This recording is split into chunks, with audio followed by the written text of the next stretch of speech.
Hello दोस्तों, आप लोगों का स्वागत है हमारे यूट्यूब चैनल में। आज दोस्तों हम लोग महादेवी वर्मा के जीवन परिचय के बारे में देखेंगे। कितने आसान तरीके से, आसान शब्दों में हमने लिखा है इसको, और आप लोग इसको पढ़ के बिना रटे याद कर सकते हैं। तो इसलिए आप लोग को ये पूरा वीडियो देखना ज़रूरी है, ठीक है। और आपको मैं लिखने का तरीका बताऊँगा। अगर आप इस तरीके से लिखते हैं तो आपको टीचर बिना देखे, केवल आपका टीचर ये देखेगा बस, इसको देख के आपको पूरे नंबर 5 के 5 नंबर दे देगा। और महादेवी वर्मा का जीवन परिचय 100% आता है, 12th बोर्ड में ज़रूर आता है महादेवी वर्मा का जीवन परिचय। तो चलिए हम लोग स्टार्टिंग से देख लेते हैं किस तरीके से लिखना है। ठीक है, सबसे पहले हम लोग यहाँ पे डाल दिया हमने महादेवी वर्मा। ठीक, अब देखिए दोस्तों, हम लोग को मेन टॉपिक यहाँ पे लिख देना है कि जैसे कि उनका जन्म कब हुआ, जन्म स्थान क्या था, माता पिता का नाम क्या था, प्रारंभिक शिक्षा क्या थी, भाषा, शैली, रचनाएं, मृत्यु, स्थान। इतना टीचर देख के आपको पूरे के पूरे 5 नंबर देखेगा। अंदर आपने जो भी लिखा उससे कोई मतलब नहीं है, ठीक है। आपको पूरे के पूरे 5 नंबर मिल जाएंगे। तो ये सबसे बेस्ट तरीका होता है लिखने का। अगर आप इसको फॉलो करते हैं तो आपके लिए सबसे बेटर तरीका होगा ये लिखने के लिए, ठीक है। चलिए देख लेते हैं स्टार्टिंग से हम लोग। देखिए मेरे लिए कि महादेवी वर्मा का जन्म, महादेवी वर्मा का जन्म सन 1907।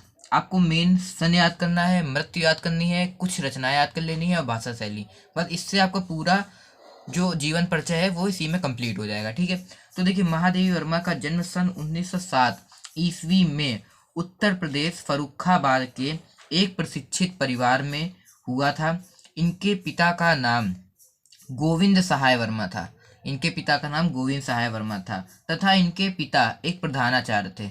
इनकी माता का नाम हेमा रानी था। इनकी माता अत्यंत विदुषी व साधारण कवयित्री थी। इनकी प्रारंभिक शिक्षा न्यूयॉर्क में हुई थी, ठीक है। इनके नाना जो थे वो ब्रज भाषा में कविता करते थे। इनका जो जन्म हुआ था वो होलिका से कुछ दिन पूर्व हुआ, तो वो भी आपको यहाँ पे लिख देना है। नहीं लिखा तो मैंने नीचे लिख के दिखा दिया है, ठीक है। ठीक, इनके नाना ब्रज भाषा में कविता करते थे। 9 वर्ष की छोटी सी अवस्था में ही इनका विवाह, ठीक है। ये इसमें थोड़ी सी अच्छी बात है कि इसका अगर आपको अंदर चेक भी करता है एग्जामिनर तो वो आपको ये देख के भी नंबर दे सकता है, ठीक है। अगर आपका ये कुछ गलत है इसमें से तो आपको 4 या 3 नंबर मिल सकते हैं, ठीक है। तो इनका विवाह स्वरूप नारायण वर्मा से हो गया 9 वर्ष की छोटी सी आयु में, ठीक है। ये आपको यहाँ पे अगर ब्लैक पेन से डॉट कर देना है, ठीक है। यहाँ पे जिससे ये चीज़ है, ये चीज़ डॉट कर देनी है, जिससे कि आपका एग्जामिनर जो है एट्रैक्टिव चीज़ देख के नंबर पूरे के पूरे देगा, ठीक है। तो 9 वर्ष की छोटी सी अवस्था में ही इनका विवाह स्वरूप नारायण वर्मा से हो गया। दुर्भाग्यवश इनका दाम्पत्य जीवन सुखद नहीं रहा। इनका जो दाम्पत्य जीवन, पति पत्नी के जो जीवन था वो सुखद नहीं था, परंतु फिर भी इन्होंने अपने आगे की शिक्षा को जारी रखा। दाम्पत्य जीवन सुखद ना होने के कारण भी इन्होंने अपनी दाम्पत्य जो जीवन था उसको, मतलब जो पढ़ाई शिक्षा थी उसको जारी रखा, ठीक है। बीए व एमए की परीक्षा को इन्होंने प्रथम श्रेणी से उत्तीर्ण किया। देखिए मतलब इनकी दाम्पत्य जीवन भी नहीं अच्छा था, फिर भी मतलब सुखद नहीं था, इनको कोई आराम या सुख नहीं था, फिर भी इन्होंने एमए जो बीए की परीक्षा है इन्होंने प्रथम श्रेणी से उत्तीर्ण की, ठीक है। इनका ये हमको वहाँ ऊपर लिखना था कि होलिका दहन के पूर्व अवसर पर हुआ था, मतलब कि होलिका दहन के पूर्व अवसर पर इनका जन्म हुआ था। विवाह के कुछ ही दिनों बाद इनकी माता का निधन हो गया था, ठीक। उसके बाद ये तो ऊपर की लाइन हो गई, उसके बाद यहाँ से, इसके बाद यहाँ शुरू होगा, ठीक। अब क्या होगा कि इनकी उच्च शिक्षा प्रयाग में हुई थी, ठीक है। इन्हें संगीत व चित्रकला में अत्यधिक रुचि थी। इन्हें संगीत व कला में अत्यधिक रुचि थी, आप लोग ये लिख सकते हैं, ठीक है। कुछ समय तक इन्होंने चांद पत्रिका का संपादन किया। तो जब आप ये लिखेंगे तो इसके ऊपर ये बना के यहाँ पर अंडरलाइन कर देंगे, ठीक है। चांद पत्रिका का संपादन किया। उसके बाद इनकी काव्यात्मक प्रतिभा के लिए इन्हें हिंदी साहित्य सम्मेलन में शेख सरिया व पारितोषिक नामक उपाधि से प्रसाद सुशोभित किया गया, या उपाधि से इनको सम्मानित किया गया, ठीक है। ये लिख सकते हैं आप लोग। यानी कि ये जो हमने देखा, भी मैंने बताया आपको कि जो भी इनकी उपाधियां हैं, जो पत्रिकाएं हैं, जो पत्रिका संपादन इन्होंने किया है, उस पर आप लोग अंडरलाइन लगा के उस पर डॉट लगा, यहाँ पे इन पर कॉमा लगा देंगे, ठीक है। अब महादेवी वर्मा जी को इनकी कृति यामा पर, देखिए इनको यामा पर जो था, यामा पर ज्ञानपीठ पुरस्कार मिला था, ठीक है। पुरस्कार से सम्मानित किया गया। भारत सरकार ने इन्हें पद्म भूषण नामक उपाधि से विभूषित किया, ठीक है। भारत सरकार ने इन्हें पद्म भूषण, ये देखिए सबसे बड़ी उपाधि होती है, सबसे बड़ी उपाधि होती है, तो पद्म भूषण उपाधि से सुशोभित किया, ठीक। इन महान कवयित्री जिन्हें आधुनिक युग की मीरा कहा जाता है। अच्छा देखिए, इससे आपके कुछ जो ऑब्जेक्टिव क्वेश्चंस भी बन सकते हैं, कैसे कि आधुनिक युग की मीरा किसे कहा जाता है, तो आप लोग बोल सकते हैं कि महादेवी वर्मा को कहा जाता है, ठीक है। अगर पूछे कि मतलब कि यामा पर किसे ज्ञानपीठ पुरस्कार मिला था, तो आप लोग ये बता सकते हैं कि महादेवी वर्मा को, ठीक है, ज्ञानपीठ पुरस्कार ये यहाँ पे ये भी, ठीक है, ज्ञानपीठ पुरस्कार मिला था। उसके बाद हम लोग बढ़ते हैं आगे, ठीक, युग की मीरा कहा जाता है। इनका निधन सन 1987, यहाँ पर भी आके आप याद लाइन कर देंगे, ठीक है, को कष्टों को सहते हुए, मतलब इन्हें इतना दुख था, इनका दाम्पत्य जीवन भी नहीं सही था और इनके माता का भी निधन हो गया, तो इन सब दुख को सहते हुए उनका निधन हो गया, मतलब सहते हुए हो गया, ठीक है, यानी कि 1987 ईस्वी में ये आपका हो गया। उसके बाद रचनाएं की बात आती है, तो रचनाएं आपको इस ऐसे लिखने की जरूरत नहीं कि निबंध ये है, आपको जितनी रचनाएं याद है उतनी इसमें बस लिख दी है, ठीक है। मैंने याद करने का सरल तरीका बता दूंगा अभी, ये इतनी रचनाएं, ठीक है। रचनाएं कौन कौन सी हैं? नीरजा, रश्मि, निहार, सांदगीत, दीप शिखा, यामा, संधिनी, अतीत के चलचित्र, श्रृंखला की कड़ियां, स्मृति की रेखाएं, ठीक है। इतनी भी अगर आप लिख देंगे, इसमें से एक दो कम भी कर देंगे तो कोई ऐसी बात नहीं है, अगर आप लोग पूरी लिख देते हैं तो ज़्यादा अच्छी बात है, ठीक है। और दूर दूर लिखिएगा, जैसे नीरजा, कामा, रश्मि, निहार, सांदगीत, दीप शिखा, यामा, संधिनी, अतीत के चलचित्र, ठीक है, श्रृंखला कड़ियां, ये हो गया, ठीक है।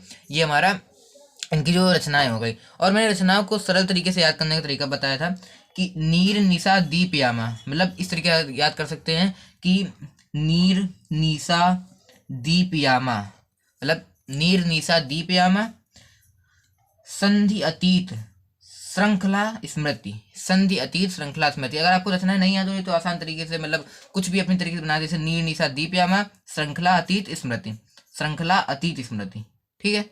इस तरीके से आप लोग याद कर सकते हैं। तो ये हमारा पूरा जीवन परिचय होगा। आप लोग इसका संक्षिप्त परिचय यहाँ पे जरूर लिख दें, जरूर से जरूर, क्योंकि अगर आप संक्षिप्त परिचय नहीं भी लिखते तो नंबर पूरे मिलेंगे, लेकिन इससे आपका इफेक्ट बढ़िया पड़ जाता है, तो जो बाकी आगे के नंबर होते हैं वो हमारे अच्छे हो जाते हैं, ठीक है। तो इसको एक बार देख लेते हैं।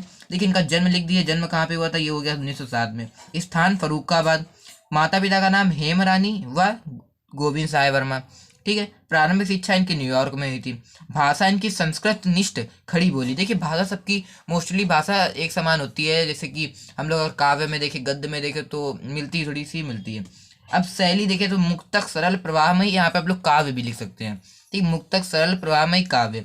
रचनाएं देखें तो इसमें से कुछ सारी देखिए रचनाएं मत लिखिएगा ना, आप सारी रचनाएं अगर यहाँ लिख देंगे तो फिर यहाँ पे नीचे क्या लिखेंगे, ठीक है। तो कुछ रचनाएं ऊपर लिख दीजिएगा, कुछ रचनाएं नीचे, ठीक, मतलब ऊपर वाली और कुछ मिला के नीचे लिख दीजिएगा। उसके बाद ये हमारा हो गया निहार आदि, ठीक। मृत्यु सन 1987। स्थान जरूर लिख दिया जाए, तो स्थान इनको क्या था, आधुनिक युग की मीरा, स्थान में इनको क्या था कि आधुनिक युग की मीरा के रूप में, ठीक है। तो ये हमारा एक अच्छा सा पैटर्न में हमारा महादेवी वर्मा का जीवन परिचय हो गया। ये 12th बोर्ड में 100% पूछा जाएगा। आप लोग को विश्वास ना हो तो अभी भी आप आंसर उठा के देख सकते हैं, ये 100% 12th बोर्ड में आएगा, ठीक है। तो आप लोग स्क्रीनशॉट लेना हो तो ले सकते हैं, ठीक है। मैं तो कहता हूँ कि आप लोग इसी पैटर्न में लिखें तो आपको सबसे ज़्यादा बेटर रहेगा, ठीक है।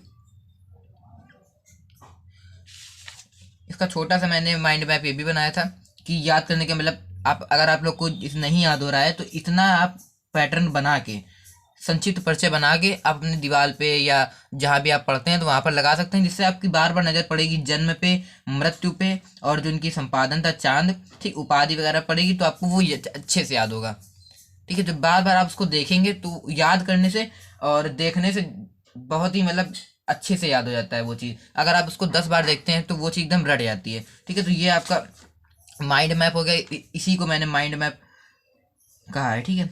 ये जरूर आप लोग बना लें कि माइंड मैप स्क्रीनशॉट खींच सकते हैं, खींचना हो तो, ठीक है। ये माइंड मैप जरूर बना लें। और ये आपको बोर्ड में मैं कहता हूँ कि मैं गारंटी लेता हूँ कि आपको पूरे के पूरे नंबर देंगे। अगर आप बोर्ड में इस तरीके से लिख आते हैं तो टीचर आपको पूरे के पूरे नंबर देगा, इसके बाद की गारंटी मैं लेता हूँ, ठीक है। तो अगर आपको वीडियो अच्छा लगा हो दोस्तों तो वीडियो को लाइक, शेयर एंड अपने दोस्तों को शेयर करें, कि मतलब बताएं कि किस तरीके से लिखने पे जो आपके बेस्ट फ्रेंड्स हों, और बाकी लोग तो मोस्टली शेयर नहीं करते हैं। और मैं दोस्तों, मैं आशा करता हूँ कि आप लोग वीडियो को सब्सक्राइब करेंगे और चैनल को सब्सक्राइब करेंगे हमारे, ठीक है। मैं भी चाहता हूँ कि मैं भी डिजिटल बोर्ड पर पढ़ाऊँ, तो आप लोग के सपोर्ट की ज़रूरत है, ठीक है। तो आप लोग समझ गए कि महादेवी वर्मा का जीवन परिचय कितना मोस्ट इंपॉर्टेंट है। मैंने ऐसे ही नहीं इसको बनाया है, मैंने इसको अनसॉल्व में देख के बनाया है। तो काफ़ी मोस्टली सेट में, जैसे 7 सेट बनते हैं तो 7 सेट हमारे अगर बनते हैं तो उसमें से 6 सेट में तो कंपलसरी रहता है कि 6 याद कर लेना है। और अगर आपको दूसरे जीवन परिचय भी चाहिए हो तो आप लोग कमेंट कर सकते हैं, तो मैं उसको बनाने की पूरी कोशिश करूँगा, ठीक है। वीडियो को लाइक करें, शेयर करें, सब्सक्राइब करें। Thank you.